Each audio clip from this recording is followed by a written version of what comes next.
جنگ حنین کا واقعہ، میدان کربلا کے واقعات، جتنی بھی جنگیں اسلام میں ہوئی یہ کیوں ہوئی؟ اسلام کے خلاف جو ایک سازش رچی جاتی ہے، پروپیگنڈے پھیلائے جاتے ہیں کہ اسلام کے اندر صرف جہاد ہی جہاد ہے، جنگیں اور لڑائی ہے، لیکن ان تمام لڑائی اور جنگوں کے پیچھے کیا راز ہے؟ یہ راز جو ہے میدان بدر سے واضح طور پر معلوم ہوتا ہے کہ اللہ کے رسول صلی اللہ تعالی علیہ وسلم نے 40 سال کی عمر میں جب اعلان نبوت فرمایا، جب یہ اعلان فرمایا کہ اے لوگوں، میں اللہ کا رسول ہوں، میں اللہ کا نبی ہوں، مجھ پر اللہ تعالیٰ کی طرف سے وحی نازل ہوتی ہے، تو جنہیں اللہ تعالیٰ نے ہدایت عطا فرمائی ان لوگوں نے اللہ کے رسول صلی اللہ علیہ وسلم کے اعلان نبوت کے موقع پر اللہ کے رسول کے ارشاد فرمانے پر ایمان لے کر کے آئے، مگر جنہیں توفیق نہیں ملی ان لوگوں نے اس میسج کو، اس پیغام کو قبول نہیں کیا۔ بالآخر اعلان نبوت فرما لینے کے بعد جو ہے مدینۃ المنورہ میں، مکہ المکرمہ میں اللہ کے رسول صلی اللہ تعالی علیہ وسلم نے 10 سال کی زندگی گزاری۔ جب 50 سال حضور صلی اللہ تعالی علیہ وسلم کی عمر شریف ہوئی تو 50 سال کے بعد کافروں کی طرف سے، مشرکین کی طرف سے اور زیادہ ظلم بڑھنے لگا اور زیادہ پریشانیاں بڑھنے لگی۔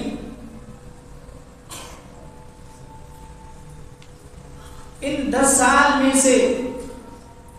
2 سال اللہ کے رسول صلی اللہ علیہ وسلم اور حضور صلی اللہ علیہ وسلم کے صحابہ کرام کو جو ہے اتنی پریشانیاں اٹھانی پڑی، اتنی مصیبتیں اٹھانی پڑی کہ جسے سماجی بائیکاٹ کہا جاتا ہے، سوشل بائیکاٹ کر دیا گیا، سماج سے حضور صلی اللہ علیہ وسلم اور حضور کے صحابہ کو سماج سے جو ہے الگ کر دیا گیا۔ حضور صلی اللہ علیہ وسلم کو اور آپ کے صحابہ کو کئی مرتبہ جو ہے چھپ چھپ کر کے اسلام کی تبلیغ کرنی پڑی، اور ان 2 سال میں سے ایسا بھی آیا کہ اللہ کے رسول صلی اللہ علیہ وسلم کو اور آپ کے صحابہ رضوان اللہ تعالی علیہم اجمعین کو چمڑے ابال کر کے کھانا پڑے۔ بالآخر اللہ کے رسول صلی اللہ علیہ وسلم کے ساتھ جب زیادہ ظلم بڑھنے لگا تو حضور صلی اللہ علیہ وسلم نے جو ہے 53 سال کی عمر میں مکہ المکرمہ سے ہجرت فرما کر مدینہ المنورہ کی جانب جو ہے منتقل ہو گئے، ہجرت فرما گئے۔ مکہ المکرمہ کو چھوڑنے کے بعد مدینہ المنورہ کی طرف چلے گئے۔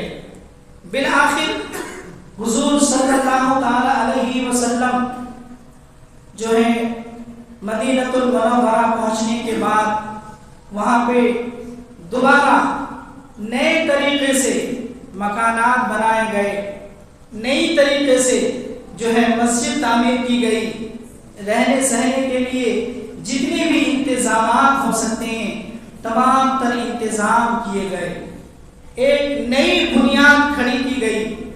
ایک نیا دور شروع کیا گیا، لیکن اس کے باوجود بھی جو ہے گروپ اور قافلے کی صورت میں مشرکین کی طرف سے جو ہے غریب صحابہ کو مدینہ المنورہ پہنچنے کے بعد کفار اور مشرکین غریب صحابہ کو پکڑتے اور مارتے اور پیٹتے۔ ایسے وقت میں اب 13 سال کی عمر، 13 سال لگاتار حضور نے ظلم و تشدد کو برداشت کیا۔ اب مکہ المکرمہ چھوڑ کر کے مدینہ المنورہ چلے گئے، اس کے باوجود بھی کافروں کی طرف سے ظلم ہوتا رہا، مشرکین کی طرف سے جو ہے زیادتی ہونے لگی۔ بالآخر اللہ تعالیٰ کی طرف سے حضور صلی اللہ تعالیٰ علیہ وسلم پر وحی نازل ہوئی کہ اے محبوب، اب آپ کے لیے صبر کا وقت نہیں رہا، اب آپ کے لیے جو ہے برداشت کا وقت نہیں رہا، اب آپ جو ہے جہاد کرنے کے لیے نکل جائیں۔ اب میدان بدر کا وجود کیوں آتا ہے؟ بدر کے میدان میں حضور صلی اللہ تعالی علیہ وسلم اور حضور صلی اللہ تعالی علیہ وسلم کے صحابہ کیوں گئے جنگ لڑنے کے لیے؟ اسی وجہ کو سمجھنا ہے کہ اب آخر میں حضور کے پاس کوئی ایک راستہ نہیں تھا، حضور صلی اللہ تعالی علیہ وسلم کے پاس کوئی آپشن نہیں تھا کہ حضور اس آپشن پر عمل کرتے اور جنگ کی ضرورت نہ آتی۔ بالآخر جب ظلم ہوتا رہا تو اللہ کے رسول صلی اللہ تعالی علیہ وسلم جو ہے میدان بدر کی تیاری کرنے لگتے ہیں اور بدر کے میدان میں پہنچتے ہیں، چھوٹے چھوٹے بچوں کے ساتھ، اپنے جو ہے صحابہ کے ساتھ خود حضور صلی اللہ تعالی علیہ وسلم پہنچتے ہیں اور میدان بدر کا جو ہے واقعہ وجود میں آتا ہے۔ اللہ کے رسول صلی اللہ تعالی علیہ وسلم جو ہے اور آپ کے صحابہ بدر کے میدان میں بعد میں پہنچتے ہیں۔ مشرکین اور کفار پہلے ہی جو ہے اپنی جگہ کو منتخب کر لیتے ہیں، اپنی جگہ کو چن لیتے ہیں اور اپنی جگہ پہ کھڑے ہو جاتے ہیں۔ تو جو عام طور پر جب زمین سوکھی ہوتی ہے تو زمین پہ چلنے پھرنے کے لیے آرام ہوتا ہے، اور جب بالو سوکھے ہوتے ہیں تو ان ریتیلی زمین پر چلنے پھرنے کے لیے پریشانی ہوتی ہے، پیر جمتے نہیں ہیں۔ اللہ کے رسول صلی اللہ تعالی علیہ وسلم کے پاس آپ کے صحابہ حاضر ہوتے ہیں اور عرض کرتے ہیں کہ یا رسول اللہ، کفار و مشرکین نے جو اچھی زمین ہے اس جگہ پہ پڑاؤ ڈال دیا ہے اور ہم لوگوں کے حق میں ریتیلی زمین آئی ہے۔ اللہ کے رسول صلی اللہ تعالی علیہ وسلم نے ارشاد فرمایا کہ صبر کرو، یقیناً اللہ تعالیٰ کی مدد آئے گی۔ اتنے میں رات کے وقت میں حضور صلی اللہ تعالی علیہ وسلم جے نماز بچھاتے ہیں اور نماز پڑھنے لگتے ہیں، اللہ تعالیٰ کی بارگاہ میں رو رو کر کے دعائیں کرنے لگتے ہیں، اس طرح سے مناجات کرنے لگتے ہیں۔ اللہ کے رسول صلی اللہ تعالی علیہ وسلم ابھی دعا ہی میں مشغول ہیں، اتنے میں اللہ کی رحمت بارش کی صورت میں نازل ہوتی ہے، بارش آتی ہے اور جو ریتیلی زمین ہے پانی گرنے کے بعد، بارش ہونے کے بعد جو ہے وہ ریتیلی زمین جو ہے جم جاتی ہے، اب اس میں چلنے پھرنے کے لیے آرام ہو جاتا ہے، اور جو مٹی کی زمین ہوتی ہے اس مٹی کی زمین پہ کیچڑ سا ہو جاتا ہے، پھر اس زمین پہ چلنے پھرنے کے لیے پریشانی ہوتی ہے۔ بالآخر اللہ کی مدد آئی اور جو مٹی کی زمین تھی وہ جو ہے کیچڑ کی صورت میں وہ زمین بدل گئی، اور جہاں پہ ریتیلی زمین تھی وہاں پہ جو ہے ریتیلی زمین جم گئی، چلنے پھرنے کی جو پریشانیاں تھی وہ ختم ہو گئی۔ بالآخر ہم یہ عرض کرتے چلیں کہ اللہ کے رسول صلی اللہ تعالی علیہ وسلم جب میدان بدر میں پہنچتے ہیں تو آپ کو معلوم ہے کہ اللہ کے رسول صلی اللہ تعالی علیہ وسلم جو میدان بدر میں پہنچتے ہیں، بالآخر حضور صلی اللہ تعالی علیہ وسلم کو اور آپ کے صحابہ کے حق میں جو ہے اللہ تعالیٰ کی مدد نازل ہوتی ہے اور حضور کو ہی کامیابی ملتی ہے، جس کے تعلق سے اللہ تعالیٰ نے قرآن پاک میں ارشاد فرمایا کہ وَلَقَدْ نَصَرَكُمُ اللَّهُ بِبَدْرٍ وَأَنْتُمْ أَذِلَّةٌ،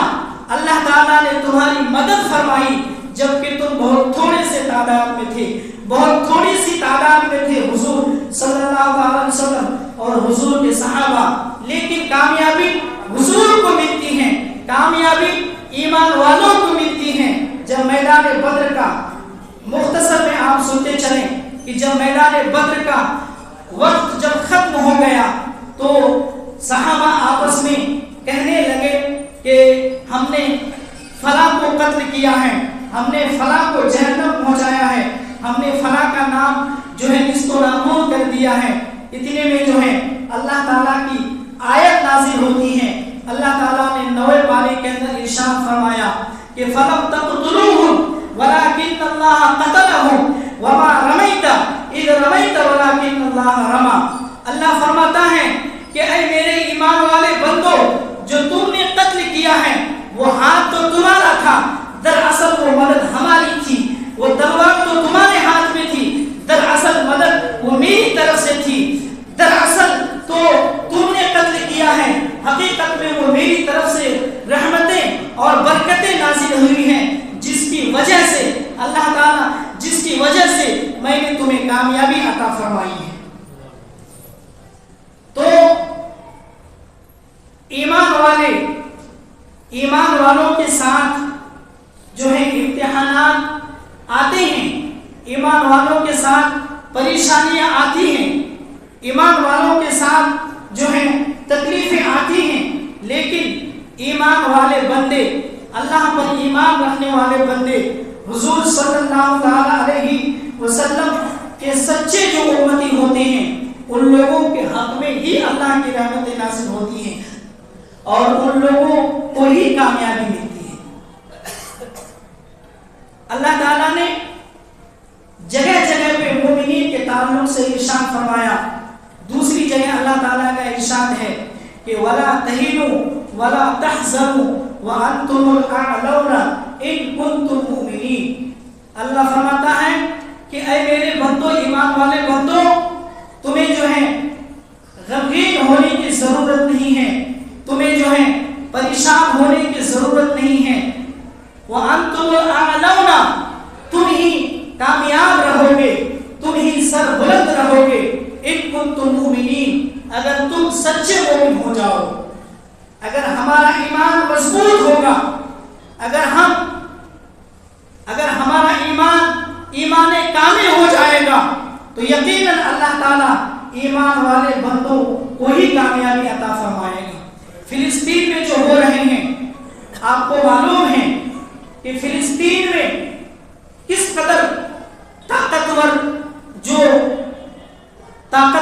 جو ملک ہیں وہ سب کے سب اکٹھا جمع ہو گئے ہیں اور چھوٹے چھوٹے بچوں پر جو ظلم ہو رہا ہے، لیکن آپ کو معلوم ہے کہ وہ چھوٹے چھوٹے بچے ہنس کر کے اپنی جانوں کی قربانی پیش کر رہے ہیں، اپنے جانوں کا نذرانہ پیش کر رہے ہیں۔ اور فلسطین میں جو مسجد اقصی ہے وہ اللہ کا گھر ہے۔ یقیناً جب ہم سب کے امتحانات ختم ہو جائیں گے، اللہ تعالیٰ اپنی رحمتوں کی بارش نازل فرمائے گا، اللہ تعالیٰ مدد فرمائے گا، اور یقیناً مسجد اقصی کل بھی مسجد اقصی تھی اور آج بھی ہے، صبح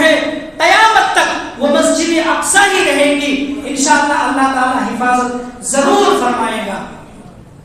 اس لیے ہم سب کو ضرورت ہے کہ ہم اپنے ایمان کو مضبوط کریں، ہم جو ہیں صراط مستقیم پر کما حقہ آ جائیں اور اللہ کی طرف لوٹ جائیں۔ یقیناً اللہ تعالیٰ ہم مسلمانوں کو ہی کامیابی عطا فرمائے گا۔ دعا کرتے ہیں مولا تعالیٰ ہم سب کو اللہ تعالیٰ کے ان تمام احکامات پر عمل کرنے کی توفیق رفیق عطا فرمائے۔ استغفر اللہ ربی من کل ذنب و اتوب الیہ۔ السلام علیکم۔